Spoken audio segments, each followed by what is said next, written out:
예배를 위하여서 모이신 모든 성도 여러분들을 주님의 이름으로 환영하고 또 축복합니다. 다 같이 묵상으로 기도드리며 2023년 2월 26일 사순절 첫째 주일 예배를 시작하도록 하겠습니다.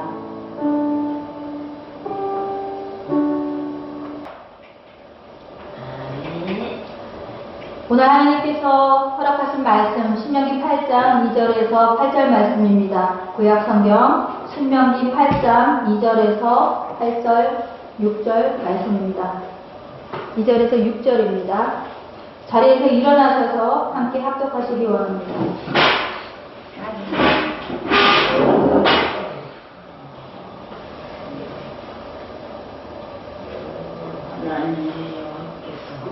내 하나님 여호와께서 이 40년 동안에 내게 광야길을 걷게 하신 것을 기억하라. 이는 너를 낮추시며 너를 시험하사 내 마음이 어떠한지 그 명령을 지키는지 지키지 않는지 알려 하시니라.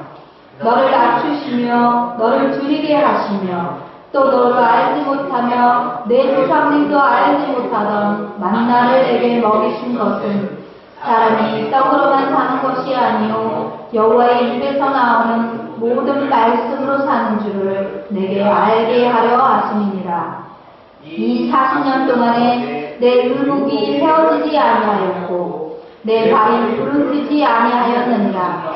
너는 사람이 그 아들을 징계함 같이 내 하나님 여호와께서 너를 징계하시는 줄 마음에 생각하고 내 하나님 여호와의 명령을 지켜 그의 길을 따라가며 그를 경외하였으니라.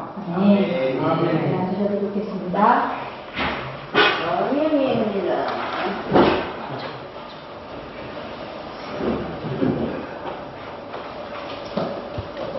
지난 수요일이 우리 제수요일이었습니다. 사순절의 첫 시작이지요. 부활절 전에 40일간 우리는 특별한 시간을 갖습니다. 제의 수요일이라고 왜 부르나? 왜 제의 수요일이라 하나? 이날에 종려나무를 태워서 그 제를 이마에 이렇게 십자가처럼 그리는 의식을 합니다. 이것은 그 타고 남은 제와 같이 우리의 몸도 이렇게 흙으로 돌아가고 말 존재이다라고 하는 것을 늘 기억하며 살라는 상징입니다. 또 하나는 이스라엘 백성들의 의식 중에서 죄를 지었을 때, 사람이 죄를 지었을 때 죄를 뒤집어 쓰고 하나님 앞에 통행하며 나아왔던, 회개하며 나아왔던 것들을 생각하는 것입니다. 그래서 우리도 죄인입니다 라고 하는 고백이 들어있는 것이죠.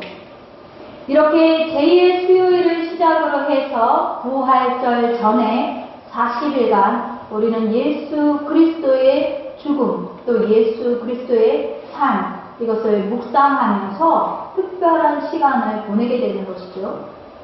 근데 왜 하필 다른 만큼도 아니고 40인가? 성경 속에는 40이라는 수가 참 특별합니다. 참 중요합니다.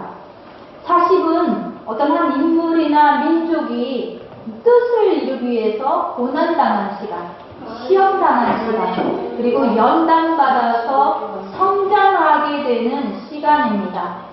다시 말해서 중대한 사건을 앞두고 있을 때 준비하는 기간이 한 40일이 되었던 것이죠.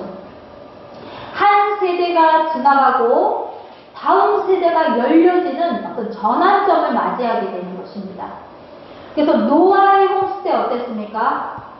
40일간 비가 내렸습니다.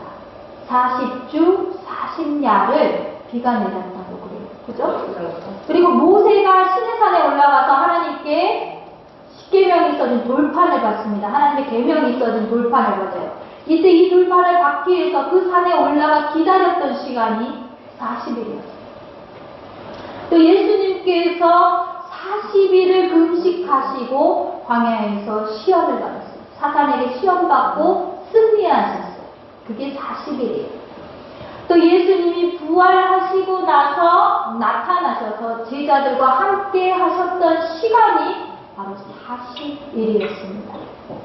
그런데 이 40, 또 하나 있습니다. 이스라엘 백성이 광야에서 보낸 시간이 얼마였습니까? 40일이 아니라 이거는 40년입니다. 40년.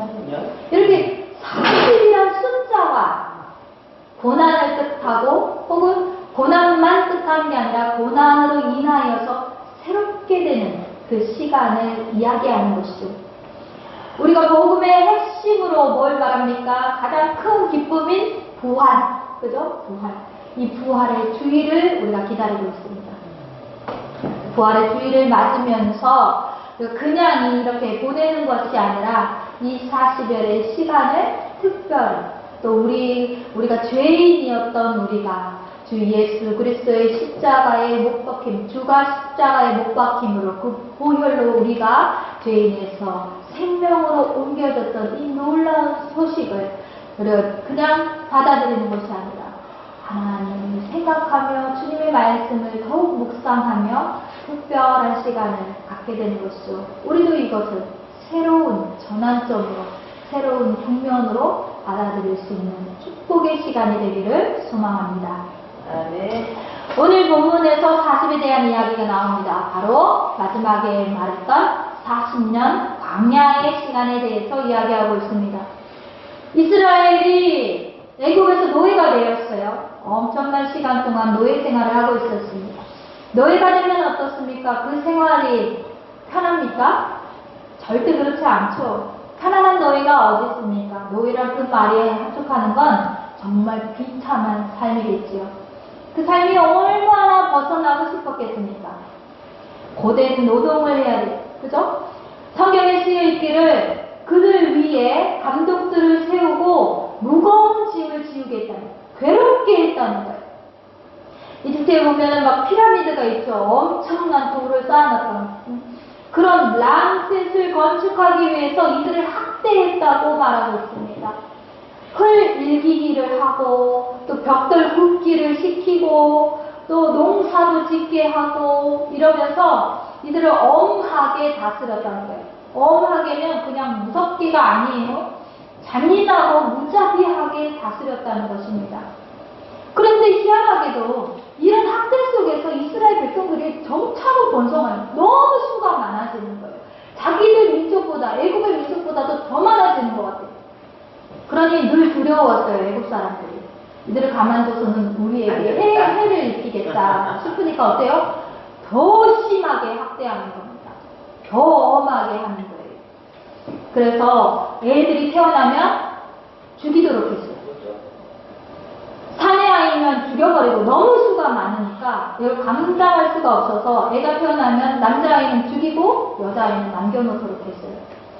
그러니 이런 비참한 삶을 살아가는 이스라엘 백성들이 얼마나 하나님 앞에 부르짖었겠어요.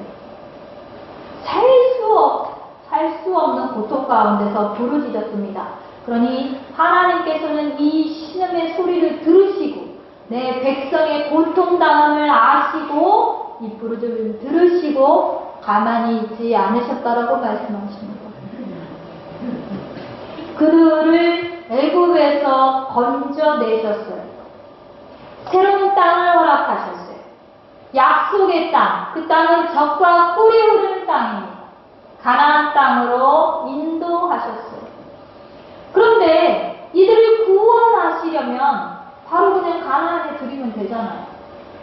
지금까지 그 고통 당한 걸 생각하면 바로 가나안 땅으로 보내주시면 얼마나 좋아요. 그런데 그냥 가지 못해요. 이들에게는 광야의 길이 있습니다. 하루 이틀도 아니고 40년이라고 하는 광야의 길을 하나님께서 보내셨어요. 왜 그러셨을까요? 가나안에 들어가기까지 곧장 가면 사흘길에 불과하다고 되어 있어요. 살만 열심히 걸어가면 가나안 땅을 들어갈 수 있어요. 근데 그 거리에서 광야길로 돌려서 40년을 광야에서 대회하게 하시는 거예요. 누가 광야길을 원하겠어요? 어떤 사람이 광야길을 걸어가고 싶겠어요? 혹여 내가 광야길에 있다 해도 벗어나고 싶은 게 그런 길 아니겠어요? 그런데 왜? 도대체 왜? 하나님은 이스라엘 백성들을 광야길을 걷게 하셨나? 이것은 다름 아닌 불순종 때문입니다. 이들이 불순종하였기 때문이었어요. 하나님 안 되구나. 가나안 땅을 향하여서 전진해야 되는데 이들이 가기 싫어하는 거예요. 이곳이 좋싸운 땅이다. 멈춰 있고 싶은 거예요. 전쟁하고 싶지 않고 나가서 싸워서 정복해야 되는데 그걸 하지 않으려고 하는 거예요. 그저 주저주저하고 있었습니다. 그러다가 그들이 생각하기를 우리보다 그 땅에 들어가려면 두려우니 먼저 정탐꾼을 보내야 되지 않겠느냐라고 말하는 것입니다. 이건 뭐예요? 하나님에 대한 불신이죠. 불신이죠. 날 못 믿겠다는 겁니다. 하나님은 네. 못 믿겠다. 하나님은 분명히 주시겠다고 했는데 못 믿어온 거예요. 우리 가서 죽지 않을까? 그 땅이 진짜 괜찮나? 살펴보려 싶은 거예요. 의심과 불신, 불순종으로 가득 찼습니다. 그래서 정탐꾼을 보내게 하세요. 12명의 정탐꾼을 보냅니다. 이 중에 10은 돌아와서 어떻게 말하느냐? 거기 가면 죽습니다. 절대 안 됩니다. 우리는 해볼 수 없는 것입니다. 안 가야 돼. 어마어마한 성벽이, 어마어마한 강력한 적들이 있어서 우리는 절대로 할 수 없어요. 그러나 나머지 둘이 있잖아요. 둘에게는 좋은 소식을 전해줬어요. 정말 좋은 땅입니다. 너무너무 좋은 땅. 하나님 말씀 그대로 적과 꿀이 땅입니다. 너무 풍요하고 너무 아름다운 땅입니다. 하나님이 허락하시면 우리는 이 땅을 잘 수 있습니다. 라고 얘기했어요. 그런데 이 이스라엘 백성들이 뭔 소리를 듣고 이 두 소리 중에 어떤 걸 들어요? 10명의 소리를 듣는 거예요. 통곡을 하고 난리가 났습니다. 절대 못 가겠다는 거죠. 우리 왜 여기까지 데려와서 우리를 여기서 죽게 하느냐고 소리를 지르게 되었습니다. 얘들 잘못해서 광야까지 갔대. 그래서 하나님을 향한 불신, 불평, 반역의 소리들을 내질렀어요. 그러니 하나님은 이것을 그냥 두실 수 없었습니다. 하나님께서 특단의 조치를 해야 했죠.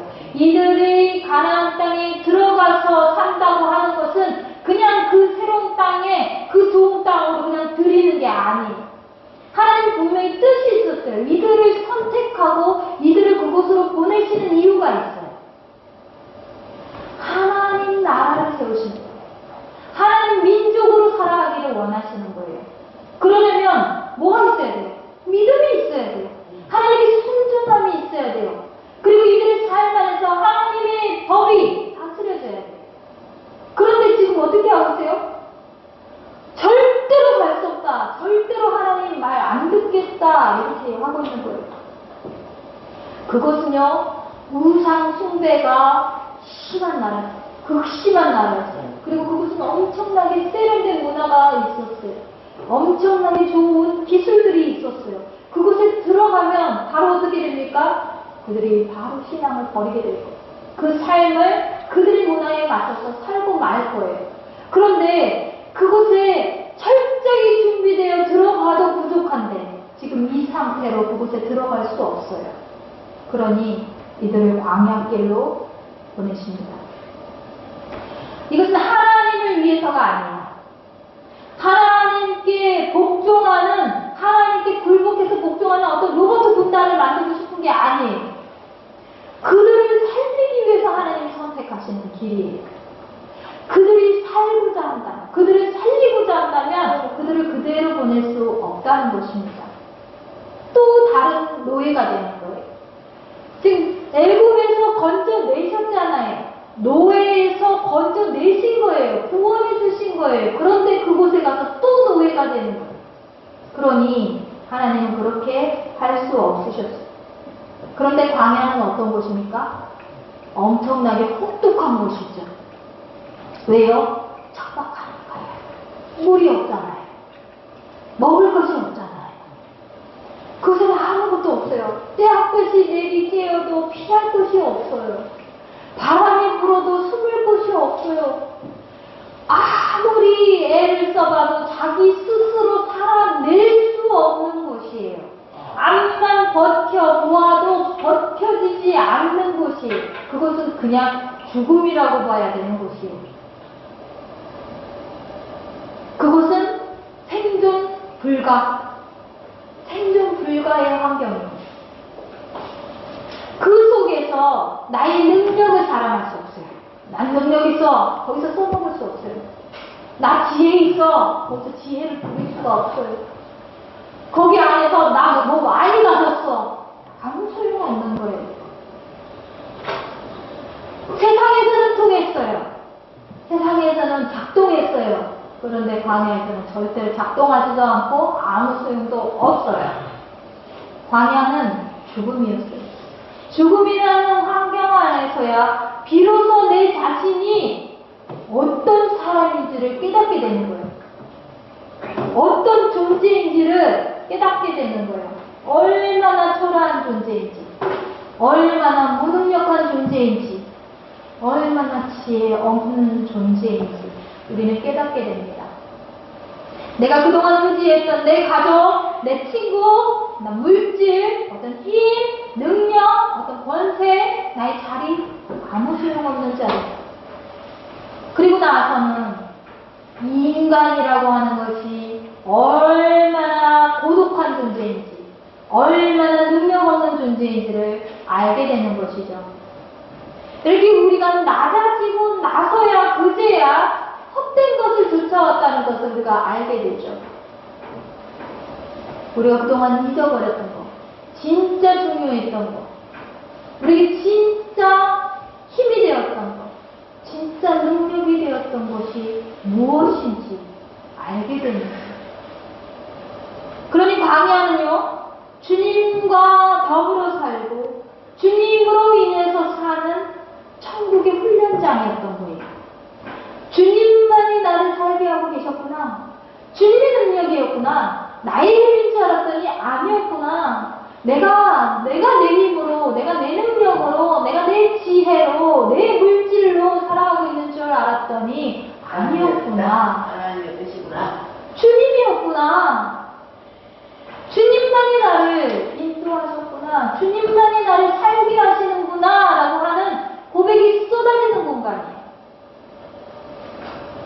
그리고 광야에서 깨닫는 것은 우리가 우리를 아무리 지켜내려 해도 지켜낼 수 없다는 이 유한하고 정말 약한 존재라는 이 사실을 만나게 되면서 하나님만이 나를 보호하십니다. 이것을 고백하는 거예요. 세상 안에서는 이것을 만날 수 없어요. 왜요? 세상이 모든 것을 가리우고 거짓으로 말하고 있기 때문이에요. 그리고 우리가 보지 못하는, 다른 것에 눈이 빼앗겨서 보지 못하는 거예요. 세상이 주는 분주함 때문에, 세상이 주는 다른 것들 때문에 우리가 그것을 살펴볼 수 없는 거예요. 늘 놓고 살고 잊고 살고 거짓에 속아 사는 거예요. 그러니 진짜 나를 발견하게 하시고 참된 하나님을 더욱 만나게 되는 광야는 어떤 곳입니까? 죽음의 곳이 아니라 우리를 살게 하는, 우리를 다시 새롭게 하는 축복의 공간이라고 하는 것을 깨달을 수 있습니다. 우리는 주님 말씀으로 살아갈 때 주님의 보호하심을 얻게 되어 있습니다. 우리는 주님의 말씀으로 살아갈 때 안전한 길을 걸어갈 수가 있습니다. 우리는 주님 말씀으로 살 때 주님의 공급하심을 우리가 경험할 수 있습니다. 그러니까 어떻습니까? 날마다 매 순간마다가 주님이 나를 도우시기에 내가 버틸 수 있구나 라고 하는 고백이 드려지는 것이죠. 오직 주님의 은혜였습니다. 주님의 은혜입니다 라는 것입니다. 나를 낮추시고 나를 부리게 하셔서 나를 가난한 심령으로 만드는 겁니다. 그래서 나를 궁핍한 처지에 몰아가셨어요. 그때에서야 우리가 하나님 없이 살 수 없음을 발견하게 되는 것, 이것은 우리에게 주시는 복입니다. 내가 부요에 처하고 궁핍을 알지 못하는 것이 복이 아닙니다. 도리어 빈궁에 처하더라도 내가 하나님을 알게 되는 것이 큰 복입니다. 그러니까 사도 바울이 이렇게 말해요. 내가 약할 때 강함 되시네 라고 말합니다. 내가 능력이 없다는 것이 도리어 안전, 도리어 강상, 네, 하나님이 더욱 크심으로 우리에게 다가오기 때문입니다. 우리가 얼마 전에 사무엘상에서 같이 읽었습니다. 미스바에서 모여서 철저하게 회개했어요. 주님 앞에 나와서 회개하며 잘못했습니다. 하나님 우리가 돌이키겠습니다. 외칠 때 이 백성들의 외침을 하나님이 응답하셨다라고 말하고 있습니다. 여호와께서 큰 우레를 내리시고 블레셋을 쳐주세요. 이스라엘 백성들이 큰 승리를 얻게 됩니다. 평안을 얻게 됩니다. 그러니 이것은 무엇입니까? 그들이 승리해서 그들이 얻어낸 평안이 아니라 하나님께서 친히 싸워주시고 하나님께서 주시는 평안이라는 거예요. 그들은 부르짖었어요. 낮아진 심령으로, 가난한 심령으로 주님께 외쳤어요. 그 낮아진 모습은 그들이 광야에 있는 것과 같았을 것입니다. 하나님께서는 그 백성이 순종하기를 원하세요. 순종은 복을 받는 길이에요. 하나님께서 그에게 굴복하여서 마치 로봇처럼 굴복하여서 말을 듣는 것이 아니라 하나님은 사랑하는 자녀가 복을 받게 하시기 위하여서 순종하기를 원하시는 거예요. 너네 말 들어! 무조건 들어야 해!가 아닌 거예요. 하나님은 이 자녀가 복을 받는 것을 원하시기 때문에 불순종의 길을 가는 것을 원치 않으시는 거예요. 네가 순종해야 복을 얻을 거야. 네가 순종해야 구원을 얻을 거야. 그러니 불순종의 길을 걷지 마라고 하는 거예요. 전혀 다른 의미죠. 그죠? 무조건 내 말 들어야 돼. 내 말 안 들으면 죽음이야. 이게 아니라. 내 말 마찬가지예요. 네. 마찬가지예요. 우리가 하나님 아버지께 순종하는 것은 뭘 얻어내기 위해서 순종하는 것이 아니라 그분을 사랑하니까 그분의 말씀을 믿고 그분의 말씀에 따라 살기를 원하여서 산. 하나님이 이걸 안 들으면 안 주신다고 했어. 이걸 말 안 들으면 나를 죽인다고 했어. 내가 지옥에 갈 거야. 이래서 하나님 말에 무조건 로봇처럼 순종하는 것이 아니라는 거예요. 하나님을 존중하고 하나님을 사랑하는 마음이 크기 때문에 순종한다는 거예요.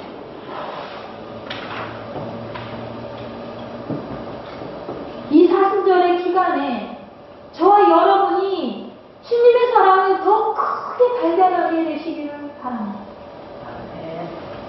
그래서 우리가 어떤 것을 얻어내고자 하여서 하나님께 순종하고 나아가는 것이 아니라 하나님의 사랑이 너무 크시기에 그 아들을 주신 그 사랑, 우리를 살리기 위해서 모든 것을 내어놓으신 그 사랑이 너무 크다는 것을 알기 때문에 우리가 그 사랑에 보답하는 마음으로 하나님을 사랑하는 마음으로 우리가 순종하게 되기를 원합니다. 우리의 불순종의 영역들을 주님 앞에 내려놓을 수 있게 되기를 소원합니다. 우리가 주님께 순종하지 못하는 많은 영역들이 있을 것입니다. 어떤 부분은 잘 따르고 있지만 그렇지만 그 외의 부분들은 또 하나님을 따르지 못하는, 하나님께 거역하고 있는 우리들의 모습이 있겠죠. 이 모습들이 바뀌어지기를 원합니다. 하나님의 사랑이 더 깊이 닿아서 내가 이것을 포기하게 되는, 하나님께 순종으로 걸어가게 되는 도약의 길이 되기를 소원합니다. 남편과 아내가 주님 안에서 회복되게 하시고 자녀와 부모가 주님의 그 사랑 안에서 회복되게 하시고 나의 일터가 주님의 뜻이 세워지는 곳이 되게 하시고 내 이웃과 내 주님의 그 곳, 주님께로 내 사랑을 드리는 그런 관계들이 되어지도록, 회복된 관계가 이루어지도록 주님이 인도하시기를 원합니다. 예수 그리스도께서는 자신의 죽음에까지도 하나님께 순종하셨어요. 묵묵히 주님의 뜻에 순종하며 나아갔습니다. 우리가 그렇게 되기를 소원합니다.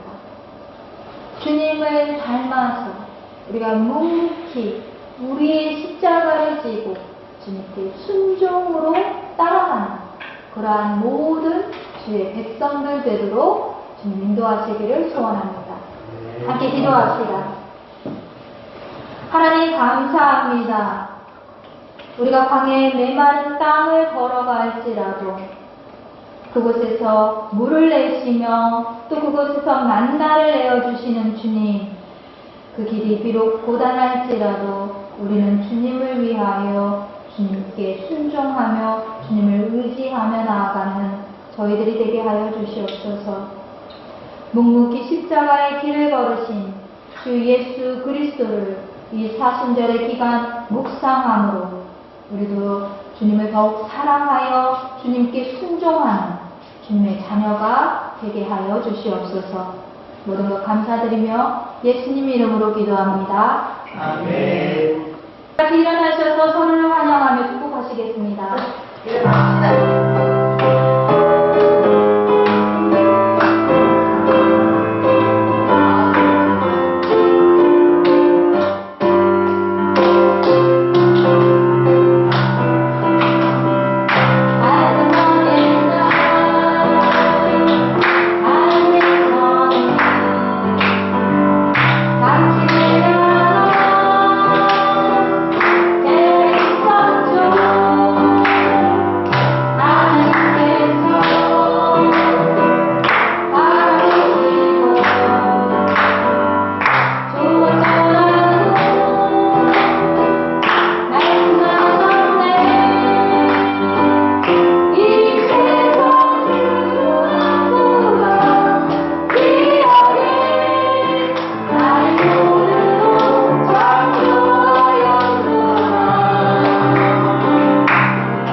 고백하고 기도하고 예배를 마치도록 하겠습니다. 하늘에 계신 우리 아버지여, 이름이 거룩히 여김을 받으시오며 나라가 임하시오며 뜻이 하늘에서 이루어진 것 같이 땅에서도 이루어지리라. 오늘날에게 일용할 양식을 주시옵고 우리가 우리에게 죄 짐들을 사하여 준 것 같이 우리의 죄를 사하여 주시옵고 우리를 시험에 들게 하지 마시고 다만 악에서 구하시옵소서. 나라와 권세와 영광이 아버지의 영원히 있사옵나이다. 아멘. 지금은 우리 주 예수 그리스도의 은혜와 하나님 아버지의 무한하신 사랑과 성령의 감동, 감화, 교통하심이 이 뜻깊은 사순절을 맞으며 주의 십자가를 기억하며 또 그 우리의 십자가를 지고 가기를 소원하는, 그렇게 결단하는 여기 모인 모든 성도들 머리 위에 이제로부터 영원까지 함께 하실지어다. 아멘.